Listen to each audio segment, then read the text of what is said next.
Back ناظرین، discussion کو continue کرتے ہیں۔ دیگر ایشوز کی اگر بات کریں امریکن فارن پالیسی کی، تو بگرام ایئر بیس میں دوبارہ سے انٹرسٹ ڈیولپ ہو گیا۔ ڈونلڈ ٹرمپ جو ہیں وہ تھریٹننگ ٹون کا استعمال کر رہے ہیں۔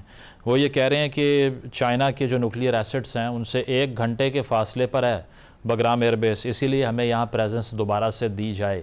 آپ کو لگتا ہے کہ طالبان گورنمنٹ جو کرنٹلی ہے وہ کسی آفر کے بدلے میں ریسیپروکیشن میں اس پر آمادہ ہو جائے گی، یا پھر امریکہ کو طاقت کا استعمال کرنا پڑے گا؟ میرے نزدیک امریکہ نے طاقت کا استعمال کیا عراق پہ، پھر پہلے افغانستان پہ، پھر عراق پہ، اور اس کا کچھ فائدہ نہیں ہوا اور بالکل بیکار نکلے۔ تو بوٹس آن دا گراؤنڈ جو امریکہ میں ٹرم استعمال کی جاتی ہے، اس کا کچھ فائدہ نہیں ہوگا، اور میں سمجھتا ہوں کہ اگلے 10 سال تک پھر ایک نئی جنگ ہوگی۔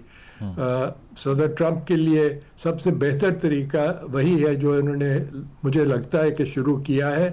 اس میں ایک پاکستانی امریکن بھی ہیں بزنس مین، جو کہ جن کا باگرام میں کافی بہت بڑا کانٹریکٹ تھا، $248 ملین کا کانٹریکٹ تھا ٹو پرووائڈ سروسز باگرام میں، تو وہ بھی اس میں ایز اے گو بٹوین حصہ لے رہے ہیں۔ لیکن مشکل یہ ہے کہ طالبان حکومت جو ہے وہ اس میں یکجہتی نہیں، مختلف حصے ہیں اس کے، اور جو اصلی فیصلے ہوں گے وہ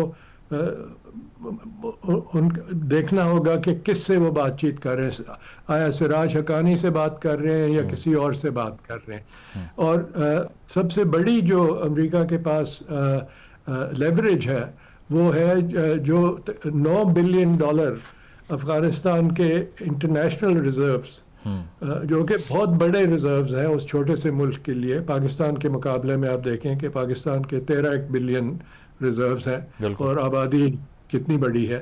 تو 9 بلین ریزروز جو ہیں وہ 7 بلین امریکہ کے ہاتھ میں اور 2 بلین دوسرے ممالک میں۔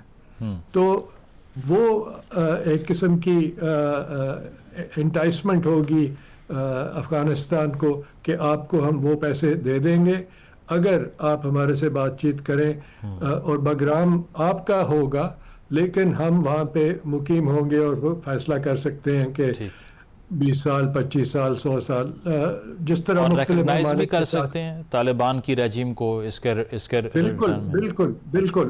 آپ نے دیکھا ہوگا کہ جو ان کے special presidential envoy for hostage affairs اسپیہا، وہ 2 دفعہ افغانستان گئے ہیں، اور انہوں نے ایک امریکن کو وہاں سے نکالا ہے۔ تو بات چیت جاری ہے۔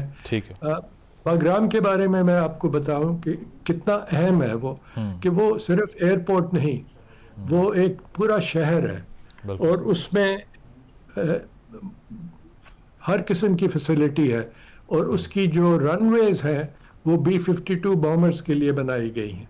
تو وہاں پہ فیسلٹیز جو ہیں وہ اس سے امریکہ پورے علاقے پہ نظر رکھ سکتا ہے۔ ٹھیک ہے۔ On the final note, I have the last minute, یہ جو پاکستان اور سعودی عرب کے درمیان دفاعی معاہدہ ہوا ہے، آپ کو لگتا ہے امریکن سیکیورٹی گارنٹیز کا جو فیلئر ہوا، قطر میں اٹیکس ہوئے، اس کا رزلٹ ہے کہ سعودی عربیہ نے اب آلٹرنیٹیو تلاش کیا، یا پھر یہ پاکستان کی جو حکومت ہے اس کی پرسویشن ہے صرف؟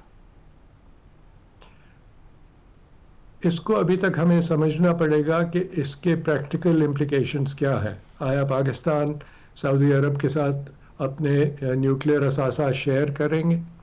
کیونکہ اگر شیئر کیا تو وہ نان پرولیفریشن ٹریٹی کے خلاف جائیں گے۔ سائن تو ہم نے کیا نہیں۔ جی، NPT سائن تو نہیں کیا ہم نے ویسے۔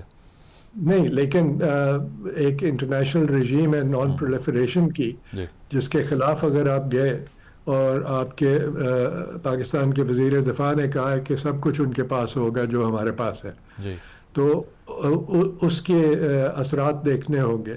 کہ دوسرا یہ کہ یہ ایران کے خلاف ہے یا اسرائیل کے خلاف ہے، اور تیسرا یہ کہ پاکستان کے پاس اتنی